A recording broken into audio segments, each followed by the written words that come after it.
كان جالنا سؤال هنا عن الاعتمادية، حد بيقول اعمل ايه في الناس اللي بتعتمد عليا وهم علاقتهم اعتماديه بيهم، اقدر يعني ازاي اغيرهم من الاعتماديه دي؟ اولا خدوا بالكم واحنا بندرس اي حاجه مش عايز اطبق على الناس، لازم اطبق عليا انا اول. لو انا خدت اي معلومه من اللي احنا بناخده ده وبصيت على الناس بره، انا اتزحلقت بره هدف سيروا في النور. انا بقول لك نور جواك انت، شوف جواك انت الدنيا ايه. وانا ما خدتش حاجه ليا انا، الكتاب المقدس، الصلاة، العبادة، العلاقة مع الله، الحضور في القداس ليا أنا لوحدي، ماليش دعوة بغيري. الدراسة، التأمل ده، التحليل ده، التفكير، التعليم ليا أنا الأول. أولا أنا مش مسؤول على الآخرين إن أنا أغيرهم. الآخرين أصل ردود أفعالهم عليا هتبقى اعتمادية، أنا مسؤول على اعتماديتي أنا. واضح الحتة دي مهمة جدا، أنا مسؤول على اعتماديتي أنا. طب أنا من النوع اللي بيخلي الناس تعتمد عليه، يبقى أنا هعالج نفسي أنا من الاعتمادية. أنا ما بقاش اعتمادي متواطئ، ما بقاش من النوع اللي أنا عاوز الناس تعوزني، عاوز الناس تحتاجني، عاوز الناس تبقى محملة عليا وانا موافق اشيل الناس. الاعتماد اللي عليا ببساطه بقول له انا ما اقدرش اعمل الدور ده، سامحني، انا ظروفي ووقتي مش هيسمح لي ابقى متواجد معاك في الوقت ده، او اعمل لك الحاجه الفلانيه، او انا بعتذر. بعرف اقول لا من غير ما احس بالذنب، بحمله مسؤوليه حياته ومسؤوليه افعاله. الاعتمادي ده لما اقول له انا دي مسؤوليتك، ده شغلك، دي حياتك، انا ما اقدرش اساعدك فيها، ما اقدرش اعمل لك حاجه، لكن لو هي حاجه في حدود مسؤولياتي انا هعملها. لو هو محتاجني لان في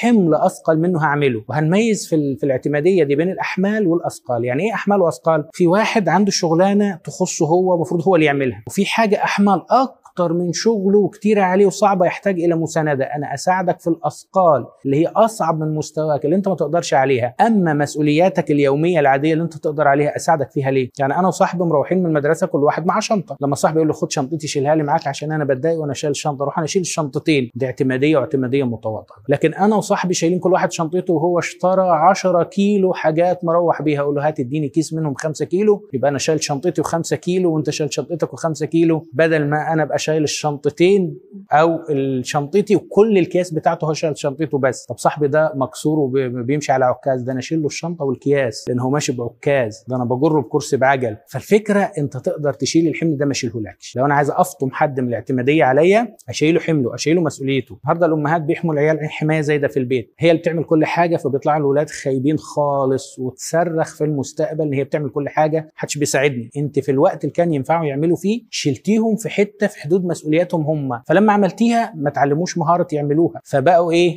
كبروا هم متوقعين ان الحياه تديهم كل حاجه، منتظرين العالم يضع في فمهم، منتظرين الاخر يهتم بيا بمقدار ما انا بهتم بنفسي. انت مسؤوله عني وانت مسؤول عني، فانا مسؤول عنك في الاثقال الزائده عن